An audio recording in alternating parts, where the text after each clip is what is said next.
Prime Minister. I call Richard Graham. Number one, please. Prime Minister. Mr. Speaker, may I start by commending the Together initiative for organising this coming Sunday what will hopefully be the nation's biggest ever thank you day to mark the birthday of the NHS.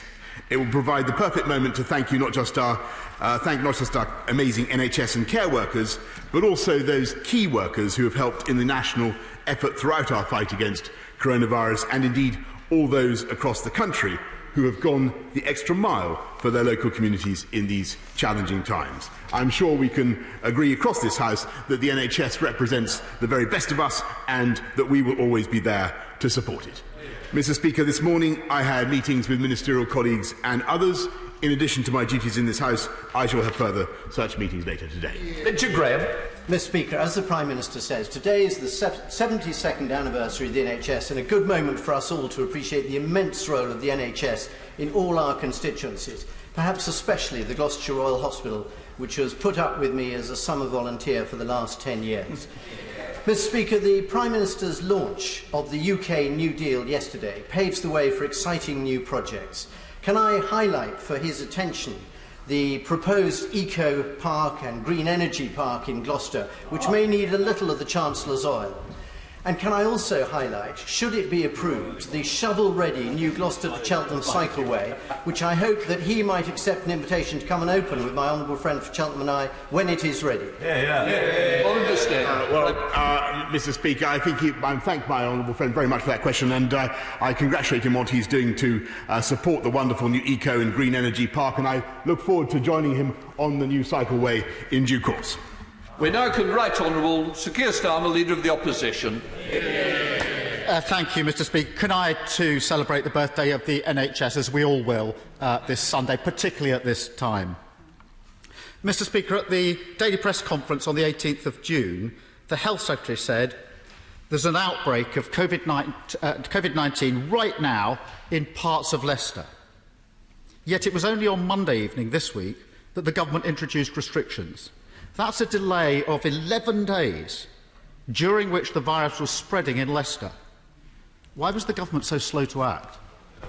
Prime Minister. Actually, Mr. Speaker, the government first took notice and acted on what was going on in Leicester on the 8th of June, because we could see that there was an issue there. We sent mobile testing units, formal mobile testing units, shortly thereafter. We engaged actively with the authorities in Leicester, with public health in Leicester, with everybody responsible in Leicester, in the way that we've done with other areas that have had similar issues. Unfortunately, in Leicester, it did not prove possible to get the results that we've seen elsewhere. So on Monday, we took the decision which I hope the Right Honourable Gentleman approves of, to go into lockdown in Leicester, because I've been absolutely clear with the House and with the country that we are going forward. We've made huge progress, but where necessary, we will put on the brakes. We acted decisively, and I think it was the right thing to do. Mr. Speaker, I do support the government's decision of Monday, but I think the 4,000 businesses and the 160 schools that are now shut might take some persuading that the government acted quickly enough. One of the problems in Leicester was the local authority only had half of the data. They had data for Pillar 1 COVID tests. That's NHS, care workers and tests in hospitals. They didn't have Pillar 2 tests, the wider tests in the community. Now, that may sound technical, but what that meant was that the local authority thought there were 80 positive tests in the last fortnight, when the real figure was 944. The local authority was only given the real figure last Thursday. So there was a lost week whilst the virus was spreading. There are now real fears, Mr. Speaker, of further local lockdowns across the country. Can the Prime Minister give a cast-iron guarantee today that no other local authority will ever be put in that position again? Prime Minister. Well, actually, Mr. Speaker, I'm afraid the right honourable gentleman is mistaken, because both Pillar 1 and Pillar 2 data have been shared not just with Leicester but with all authorities, Mr. Speaker, across the country. And we did in Leicester exactly what we did, for instance, Mr. Speaker, in Kirklees or in Bradford or in Weston-super-Mare or other places where very effective whack-a-mole strategies have been put in place for reasons that I think the House will probably understand. There were particular problems in Leicester in implementing the advice and getting people to understand what was necessary to do. But let's face it, we've had to act. The government has acted, and he wants to know whether we'll act in future, Mr. Speaker, to ensure that we protect the health of the entire country. And I can tell him that we will. Absolutely, Mr. Speaker. Keir Starmer. Mr. Speaker, I spoke to the Mayor of Leicester this morning, and I know the Prime Minister spoke to him yesterday, and it is absolutely clear that he didn't get that data till last Thursday. I doubt he told the Prime Minister something different yesterday. The Prime Minister can't just bat away challenge. These are matters of life and death and the people's livelihoods. An example of this, Mr. Speaker, last week the member for Hove asked the Prime Minister, how can seaside towns be expected to cope with likely influx of visitors to beaches and parks during the hot weather? The Prime Minister replied, show some guts. 2 days later, Bournemouth Beach was closed with 500,000 visitors. A major incident was declared. Does the Prime Minister now regret being so flippant? Prime Minister. I really think that the right honourable gentleman does not distinguish himself by his question, because I was making it absolutely clear that as we go forward with our plan, our cautious plan for opening up the economy, it is very, very important that people who do represent seaside communities, places where UK tourists will want to go, should be as welcoming as they can possibly be. That was the message that I think is important to set out. But it is also vital that people have to behave responsibly. Yeah. And that is why the scenes in Bournemouth were completely unacceptable, and that is why we stick to the advice that we have given. And I made it absolutely clear that people, if they're going to travel to the seaside, if they're going to take advantage of the easing of the lockdown, then they must observe social distancing, and it is everybody's responsibility to ensure that is the case. Keir Starmer. Mr. Speaker, the Prime Minister must understand why this is of such concern. There's nationwide lifting of restrictions this weekend without an app, without clear data for local authorities, or the world-beating system we were promised. Last week, I do support it, but I'm not blind. I support the easing of restrictions, but unlike the Prime Minister, I'm not blind to the risks. And I don't think anybody else should be. Last week, I pointed out to the Prime Minister that 2/3 of people with COVID-19 are not being reached and asked to provide their contact details. The Prime Minister typically said it was all a stunning success. The updated figures now show that things have got worse. Of the 22,000 new cases of COVID infections per week in mid-June, just 5,000 were reached and asked to provide details. So now 3/4 of people with COVID-19 are not being reached. How did the Prime Minister explain that? Prime Minister. Mr. Speaker, as he knows very well, the test, track and trace operation is actually reaching huge numbers of people and causing them to self-isolate in ways that I don't think he conceivably could have expected a month ago when this system was set up. It has now reached 113,000 contacts, 113,000 contacts who have undertaken to self-isolate to stop the disease spreading. And that is why we're now seeing the number of diseases, the number of new infections come down for several days running now to below 1,000. The number of deaths continues to come down. And that is a great achievement on the part of the entire population and their willingness to support test and trace. Keir Starmer. Mr. Speaker, if the Prime Minister can't see that if 3/4 of those with COVID-19 are not being contacted and asked for their own contacts, that is a real gap in the system, and you can't just brush it away by referencing those that are contacted. It's a real problem and it's growing, and it's going to have to be addressed. Prime Minister did this at phase one, brushing away serious concerns. I want to turn to the Prime Minister's speech yesterday, if I may, Mr Speaker. Amid the normal bluster, there was a really striking line in that speech. The Prime Minister said, "We know that the jobs many people had in January are not coming back." I fear that this is the equivalent line to the line in the Prime Minister's speech of March the 12th, when he said, "I must level with you. Many more families are going to lose loved ones before their time." And we know what happened next. That's why there needs to be a laser-like focus on protecting jobs. So how many jobs does the Prime Minister think yesterday's announcement will protect? Mr Speaker, I think he first of all might pay tribute to the work of this government in protecting 11 million jobs throughout this crisis. He might draw attention to the fact that we've supported huge sectors of the UK economy at a cost of £120 billion. And I'm not going to give a figure for the number of job losses that may or may not take place, but of course the risk is very, very serious, as he rightly says. But that is why we're proceeding with the new deal, the fair deal for the British people, which will be not just massive investment in our National Health Service, £34 billion in our NHS, £14 billion more into our schools, but an investment in infrastructure going up to £100 billion. That we are going to build and deliver jobs for the people of this country. Keir Starmer. The reality is, Mr Speaker, that the Prime Minister's announcement yesterday was investment equivalent to less than £100 per person across the United Kingdom, 0.2% of GDP. Not much of his announcement was new, and it certainly wasn't much of a deal. Meanwhile, as the Prime Minister was speaking, Airbus announced 1,700 job losses, EasyJet 1,300 job losses, TM Lewin and Harvest 800 job losses. That's just yesterday. And there was nothing in the Prime Minister's speech for the 3.2 million people in hospitality or the 2.9 million in retail. Next week's financial statement could be the last chance to save millions of jobs. Will the Prime Minister start now by extending the furlough scheme for those parts of the economy that are still most at risk?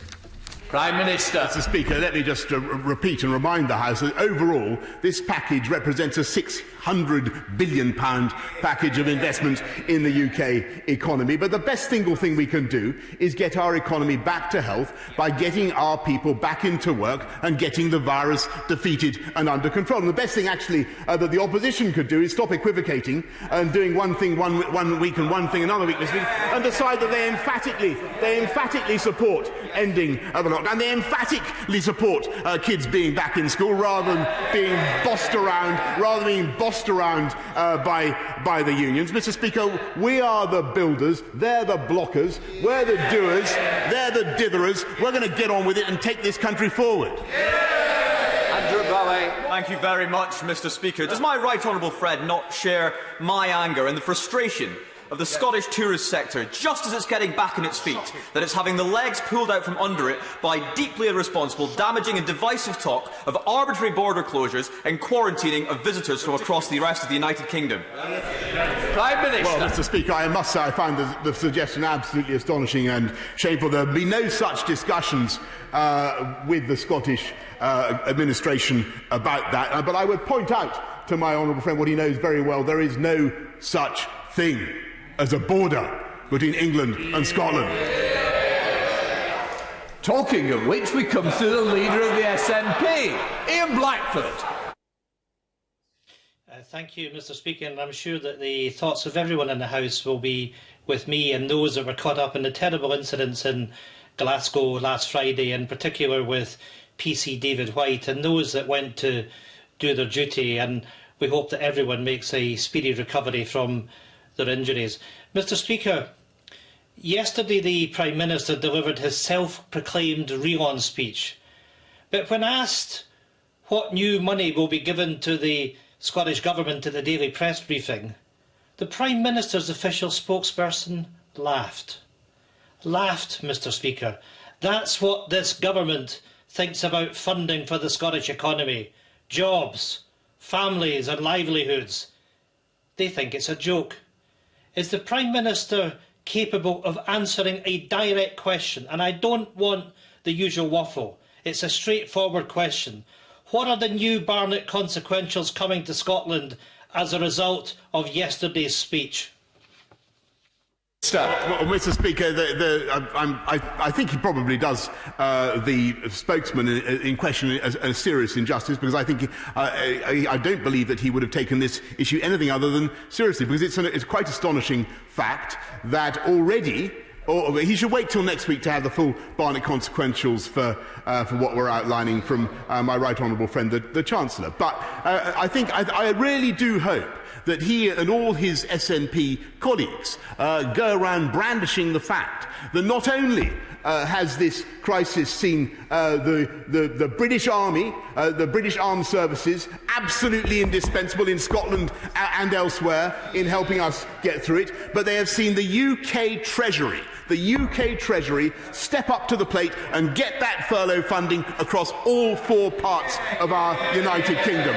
And it was a massive success. And let me tell them that already the Barnett consequentials amount to £3.8 billion for Scotland. Going back to the leader of the SNP, Ian Blackford.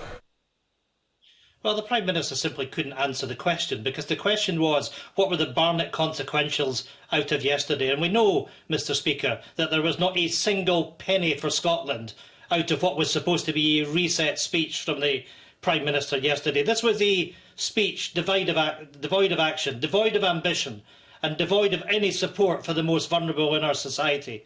The Prime Minister has set the UK on a 2-tiered recovery. On the same day that he delivered his speech, this Tory government reintroduced its benefits sanction regime after a 3-month freeze. That's not levelling up. It's heartless. It's cruel. It's unnecessary. Will the Prime Minister announce right now that he will keep the freeze on benefits sanctions, or will we have to wait till he's shamed into yet another U-turn? Prime Minister. Mr. Speaker, I beseech the right honourable gentleman, just to think that he may be mistaken. The UK government is absolutely dedicated to supporting people of all incomes across this country. That's why we've actually increased spending on benefits by £7 billion with universal credit, and we stand ready to do more. But I can tell him that there will be plenty of wonderful things that we want to do with him, working with the Scottish administration to improve transport and other infrastructure across the whole of the United Kingdom, including Scotland. So I really hope that he will cooperate. We're now heading to Nikki Aitken. Nikki Aitken. Thank you, Mr. Speaker. My constituency sits at the heart of our great metropolis. The cities of London and Westminster is the home of the West End, whose theatres and cultural venues such as the Royal Albert Hall, the London Palladium and the Barbican Centre attract visitors from across the globe and will help power our economic recovery. Does my right honourable friend share my aspiration to see these venues open as soon as it is safe to do so, ensuring that the show must go on? Minister. Yes, Mr. Speaker, the show must go on. I know the power of the theatres of London's West End, of the entire cultural industry in London, not just as a magnet for our country, but the sheer revenues they deliver. We want you going as fast as we possibly can, and we want to get life for theatres and for theatre goers to get back to normal as fast as we possibly can. But to do that, we have to defeat this disease, and that is what this government is engaged in. Stephen Furry. Thank you, Mr. Speaker. 6 months from today exactly, the Northern Ireland Protocol sadly comes into operation. The government has already recognised that will involve checks and infrastructure with regard to regulation, which the Prime Minister knows is different from customs. So therefore, given that the business community is desperately seeking answers as to how the processes will work in detail, can the Prime Minister commit to providing that clarity before the end of this summer? Well, Mr. Speaker, it's very clear from the existing text of the protocol that Northern Ireland is and remains a part of the customs territory of the United Kingdom, and there shall be unfettered access between all parts of the United Kingdom, and that's what we're going to ensure. Jimson. Mr. Speaker, what message might the Prime Minister have for the people of Hong Kong following the passage this week of China's new national security law? Prime Minister. Well, thank you, Mr. Speaker. We stand for rules and obligations, and we think that is the soundest basis for our international relations. And the enactment and imposition of this national security law constitutes a clear and serious breach of the Sino-British Joint Declaration. It violates Hong Kong's high degree of autonomy and is in direct conflict with Hong Kong basic law. The law also threatens the freedoms and rights protected by the Joint Declaration. We made clear, Mr. Speaker, that if China continued down this path, we would introduce a new route for those with British national overseas status to enter the UK, granting them limited leave to remain, with the ability to live and work in the UK and thereafter to apply for citizenship, and that is precisely what we will do now. We're now heading to Belfast, so with Claire Hanna. Claire Hanna. Thank you, Mr. Speaker. Prime Minister, this morning and last week, the Northern Ireland Affairs Committee heard from victims and survivors about the government's Troubles Legacy proposals, whether they were injured and bereaved by the IRA, by loyalist paramilitaries or by security forces. Those victims have rejected these proposals, which they say close the door on truth and justice. The proposals depart from those agreed by all parties, including the UK government, which had embedded the principle that all are equal before the law. Prime Minister, the statement of the 18th of March said that the proposal sought to put victims first and to build a broad consensus among victims. It's clear from our evidence sessions that these proposals can do neither. Will the Prime Minister please resile from the March statement and return to the principles embedded in the Stormont House Agreement and indeed in January's Stormont deal? Prime Minister. Mr. Speaker, I think the victims have waited too long for these payments, and the way to unblock the progress is for the designation of a department to provide support for the Victims Payments Board. The Justice Minister has indicated that she is prepared to take on that role, and so the Executive must now move formally to designate and to prevent any further delay for victims. Christine Jarman. Thank you very much, Mr. Speaker. Prime Minister, there are 3 million people in this country at the moment who get no support because they're self-employed or on contract. Our black, Asian and ethnic minority communities have an employment rate which is twice the national average, and women are disproportionately affected by COVID-19. The Prime Minister said a few minutes ago he stands ready to help. Will he look at a universal basic income so these people can get the help that they need now? Well, she raises a very important point about the self-employed, though we have given very considerable support, as she knows, as part of the overall package of £120 billion to support, I think, £22 billion altogether through the furloughing scheme for employed and self-employed people. But her further suggestion for a universal basic income is one that we have looked at, where the best way forward for our country is to get the disease under control in the way that we are doing, get our people back into work, build, and take this country forward. Thank you, Mr. Speaker. Mr. Speaker, it was great to have my right honourable friend in the Black Country announcing his new vision yesterday, and perhaps next time he's in the Black Country, if he comes 5 minutes down the road to Tipton, we can sort him out a pint in the pie factory. Mr. Speaker, I was recently lobbied by 2 students in my constituency, Elliot Wilkes from Sandwell Academy and Will Gill from the Q3 Academy in Tipton, who want to know this. They want a reassurance from the Prime Minister that after years of neglect, years of being overlooked in our communities, in Wednesbury, Albury and Tipton, that after his announcement yesterday, we will finally get the recognition for our communities that we deserve. Prime Minister. Well, Mr. Speaker, I'm trying to stick off the pies at the moment, but we will. You can tell his communities in Tipton. We are investing massively, not just in education, as I say, £14 billion more into our schools, but also in infrastructure that will reach every corner of the country, particularly the Mid and the West Midlands. And I'm delighted that West Bromwich will receive at least £500,000 from the Stronger Towns Fund this year to support their high street and local community. James David. Thank you very much, Mr. Speaker. The Nat Arts Centre in my constituency is rightly proud of the work that it has done during lockdown, responding to the needs of young people and disability theatre groups in Bury. But its income has been decimated due to the fact that it is unable to stage events. Will the Prime Minister continue to do everything possible to support the cultural and creative sectors in Bury, Ramsbottom, Tottington and elsewhere to to ensure that important community assets like the Met have a bright future going forward? Prime Minister. Absolutely, Mr. Speaker, and I thank him for making the representations that he has. We will do everything we can to get all those sectors going as fast as we can and get life back as close to normal as possible for as many people as possible in this country. But the way to do that, Mr. Speaker, at the risk of repeating myself, is to continue to defeat the virus and take the country forward. Thank you, Mr. Speaker. Enfield Southgate is home to Chicken Shed Theatre, an inclusive youth theatre company open for over 40 years, but is now struggling financially. And despite the arts sector contributing over £5.2 billion each year to our economy, the government's failed to assist it as it hurtles towards the brink of collapse due to the coronavirus pandemic. So will the Prime Minister heed the calls from the Musicians' Union, BEC2 and Equity and provide the financial support to ensure the survival of the arts sector?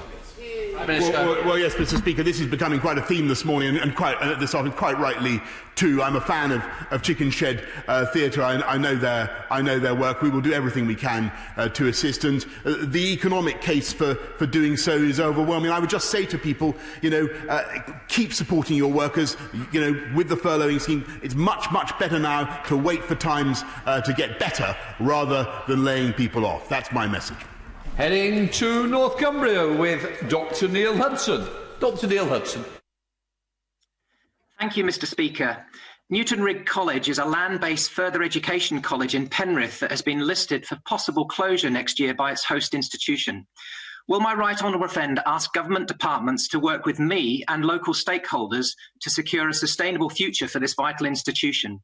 And if we are successful, can I invite the Prime Minister to come to Penrith to see this fantastic college and the opportunities it provides to upskill, strengthen rural economies and support this government's levelling up agenda? Prime Minister. Well, I'm very grateful to my honourable friend, and I know this will be a difficult time for the community and all those who care about Penrith College. Can I propose to him that he and I have a proper conversation about what we can do to help with my right honourable friend, the Secretary of State for Education, and see if we can find an appropriate solution. But I thank him very much for the work that he's doing. Speaker, the Prime Minister doesn't want to talk about the numbers of job losses, so let me give him some. British Airways, 12,000 jobs potentially to go, including in the Vale of Glamorgan, in Llantrisant and in Blackwood. GE, 1,400 jobs potentially to go at Nantgarw. Rolls-Royce, 6,000 nearly to go in Derby, Solihull, Glasgow, Rotherham, and of course, as my right honourable friend has pointed out, Airbus, 1,700 jobs potentially to go in North Wales and in the South West, affecting my own constituents.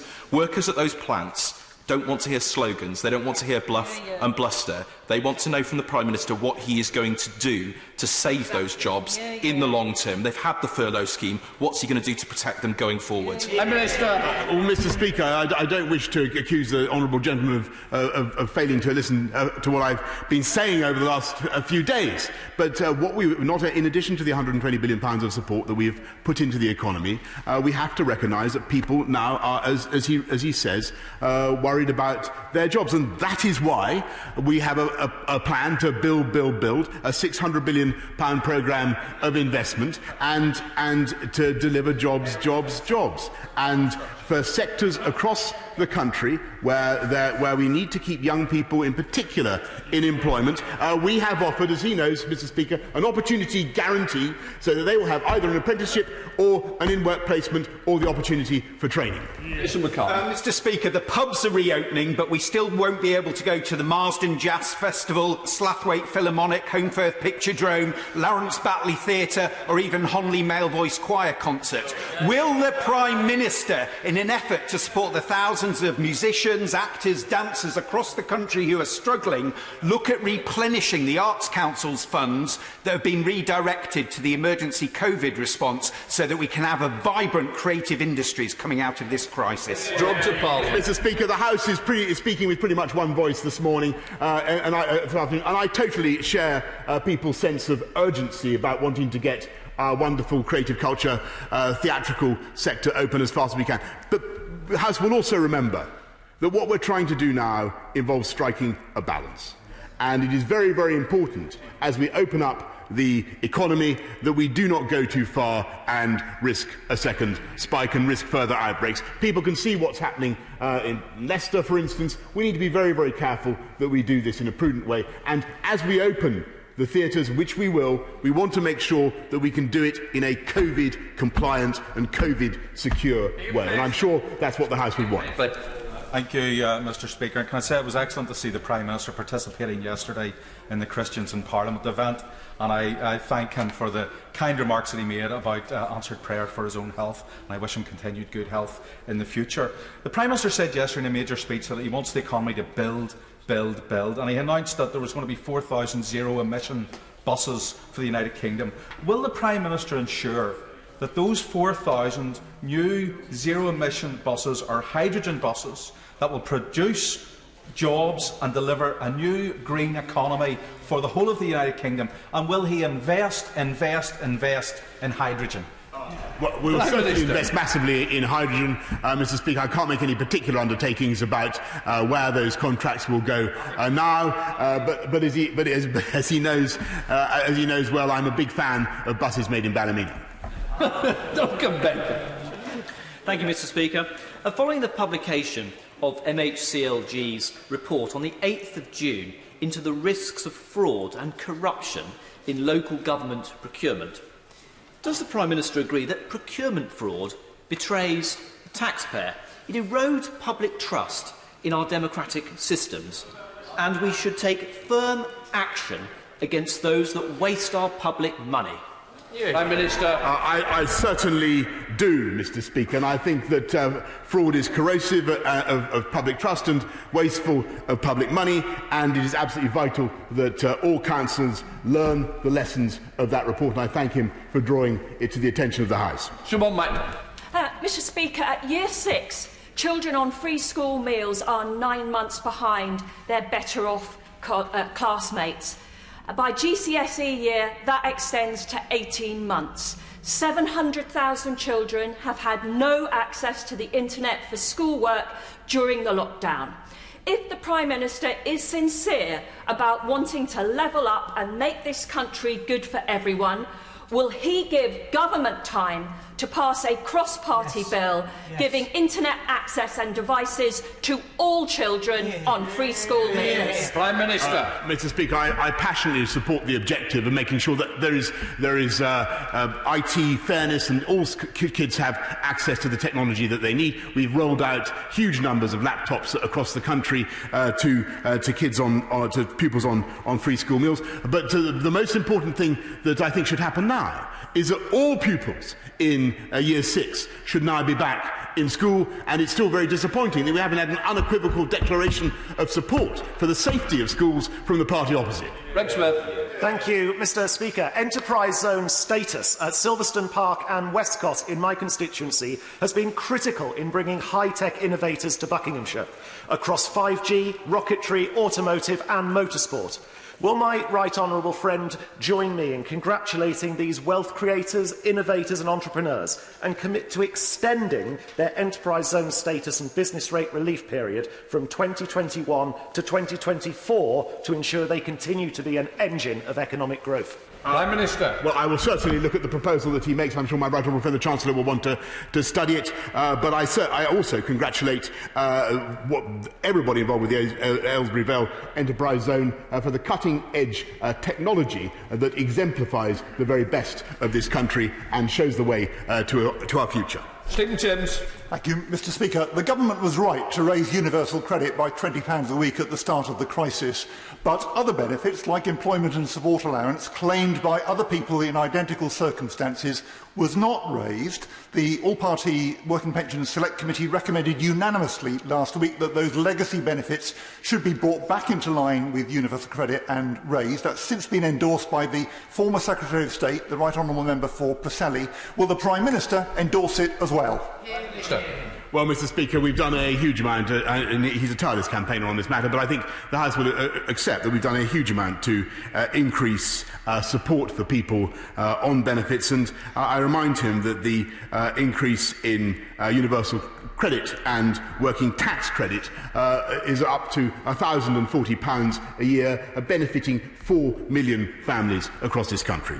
William Bragg. Thank you, Mr. Speaker. Given the state of us, my right honourable friend, the Prime Minister, and I will be among the first in these socially distanced queues as barbers and hairdressers reopen this weekend. But neither of us is likely to be queuing for an appointment at a beauty salon. Mr. Speaker, sadly, as much needed as it may be, sadly, neither will anybody else, as many of these much-loved businesses remain closed. Will the Prime Minister review this decision so that the likes of Lush Beauty and Romilly in my constituency can reopen safely as soon as possible? Well, Mr. Speaker, I'm sure that one day I will be going with him to Lush Beauty. It is a sad reality for many of these excellent businesses that they cannot yet open in the way that they want to, and I certainly share his sense of urgency, and I know that people feel it across the country, and they feel a sense of unfairness when they look at hairdressers opening, for instance.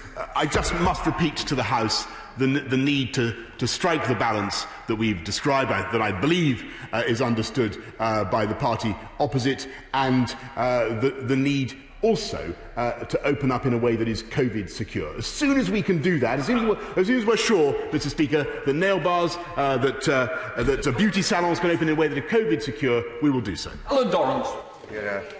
Thank you, Mr. Speaker. On the 17th of April 1984, I was a serving police officer in the Metropolitan Police when WPC Yvonne Fletcher was shot and killed whilst on duty policing a demonstration outside the Libyan embassy in London.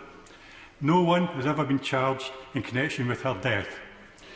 In light of reports at the weekend about a civil case being brought by her former colleague, PC John Murray, against one of the main suspects, will the Prime Minister pledge to reopen the criminal inquiry into the murder of WPC Yvonne Fletcher? Well, first of all, Mr. Speaker, I want to thank the honourable gentleman very much for his service in the police, and also to thank him for raising a very important subject that I've followed for many years, because the murder of WPC Yvonne Fletcher was sickening and cowardly. I think the best thing I can say to the honourable gentleman today is that I would welcome the opportunity to talk to him in person about the issue that he raises, to see what we can do to take the matter forward. Scott Mann. Thank you, Mr. Speaker. Can I thank the Prime Minister for confirming the virus has receded far enough to open tourism in Cornwall next week? Will the Prime Minister join me in politely asking visitors to Cornwall to follow the example set by local people over the past 3 months and strictly respect distancing guidance? We want people to come and have a fantastic holiday in Cornwall. We just want them to be sensible when they're visiting. Prime Minister. I think, Mr. Speaker, my honourable friend brilliantly sums up the approach that we want to take. We want our seaside communities, our fantastic national tourist areas, to feel confident about welcoming visitors this summer. We want loads of staycations. I think we're going to get loads of fantastic staycations, but we want people to observe the rules, Mr. Speaker, and to keep defeating the virus. John Speller. Mr. Speaker, the way the disclosure and barring scheme is operating is damaging and discriminatory. But when I raised this with you last week, Prime Minister, I got the usual Home Office guff that they were considering the Supreme Court judgment. That Supreme Court judgment was in January of 2019, 18 months ago. The Lammy report highlighted this problem in 2017. So can we have no more dithering, Prime Minister? Will you sort out this scandal now? Prime Minister. Speaker, I really do congratulate the honourable gentleman on returning so fast to the fray on this, and he's absolutely right, and I think the best thing I can do is write to him immediately setting out what we propose to do, because I do think there are issues with the DBS scheme. I think every MP will have had representations from people who feel they've been unfairly treated by it. It does need looking at, and we should look at it urgently. Final question from Mark Harper. Thank you very much, Mr. Speaker. The Prime Minister will know that the Education Secretary confirmed that he will set out this week the comprehensive plan to get every child back to school in September, which I know he strongly supports and which I do as well. Now, the Prime Minister is a great fan of buses. So can he confirm that that plan will also include the very significant number of children that depend on buses to get to school, so they can go back to school in September as well? Prime Minister. Mr. Speaker, I can certainly confirm that, and I know that my right honourable friend, the Secretary of State for Education, has been working with the Department of Transport on that very matter. In order to allow the safe exit of honourable members participating in this item of business and the safe arrival of those participating in the next, I am suspending the House for 3 minutes. Order.